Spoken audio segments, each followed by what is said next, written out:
రాష్ట్ర ప్రభుత్వం కేబినెట్ లో బీసీ బిల్లును ఆమోదించడానికి స్వాగతిస్తూ హైదరాబాద్ ఉస్మానియా యూనివర్సిటీ ఆర్ట్స్ కళాశాల వద్ద జాగృతి నాయకులు డాక్టర్ ఎల్చల దత్తాత్రేయ, ఒడ్డుపల్లి లింగం, మన అశోక్ ఆధ్వర్యంలో మిఠాయిలు పంచుకొని బాణసంచా కాల్చి సంబరాలు చేసుకున్నారు. తెలంగాణ రాష్ట్రంలో కాంగ్రెస్ పార్టీ కామారెడ్డి డిక్లరేషన్ అమలు కోరుతూ రాష్ట్ర వ్యాప్తంగా అన్ని జిల్లాలలో రౌండ్ టేబుల్ సమావేశాలతో పాటు ఇందిరా పార్కు వద్ద సభతో విస్తృతంగా పోరాటం నిర్వహించిన జాగృతి అధ్యక్షురాలు ఎమ్మెల్సీ కల్వకుంట్ల కవితకు ధన్యవాదాలు తెలిపారు. అసెంబ్లీలో బీసీ బిల్లు ఆమోదం తెలిపిన తర్వాత కేంద్ర ప్రభుత్వం పార్లమెంటు ఆమోదపరిచి విద్యా, రాజకీయ, ప్రైవేట్ రంగాలలో రిజర్వేషన్ అమలు చేసేంత వరకు పోరాడతామని తెలిపారు.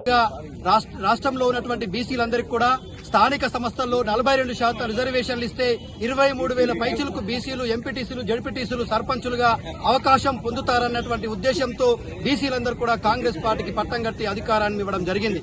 ఇవాళ బీసీల తెలంగాణ రాష్ట్రంలో ఉన్నటువంటి అన్ని బీసీ సంఘాలతో పాటు రాష్ట్రంలో ఉన్నటువంటి జాగృతి కూడా ప్రత్యేకమైనటువంటి కార్యాచరణతో ఇవాళ బీసీల రిజర్వేషన్ల సాధన కూటం ఎమ్మెల్సీ కవిత గారి ఆధ్వర్యంలో పోరాటం చేయడం జరిగింది. ఇవాళ తెలంగాణ రాష్ట్రంలో ఉన్నటువంటి అన్ని బీసీ సంఘాల నాయకులకు, అలాగే జాగృతి వ్యవస్థాపక అధ్యక్షులు కవిత గారితో పాటు అన్ని పార్టీల నాయకులకు కూడా మేము ప్రత్యేకమైనటువంటి ధన్యవాదాలు తెలియజేస్తా ఉన్నాం. ఎందుకంటే ఇది చారిత్రాత్మకమైనటువంటి విజయం. ఇవాళ బీసీల చిరకాల స్వప్నం ఏదైతే ఉందో స్థానిక సంస్థల్లో 42%తో పాటు విద్యా ఉద్యోగాల్లో కూడా 42% రిజర్వేషన్లు రావడం అంటే ఇవాళ బీఆర్ఎస్ పార్టీ కూడా ప్రతిపక్షంగా ఆ పాత్ర పోషించి అసెంబ్లీలో ఆ బిల్లుని పాస్ చేయించేటువంటి చొరవ చూపింది. ఇవాళ బీజేపీ పార్టీ పైన కూడా ఒక ప్రత్యేకమైనటువంటి బాధ్యత ఉంది.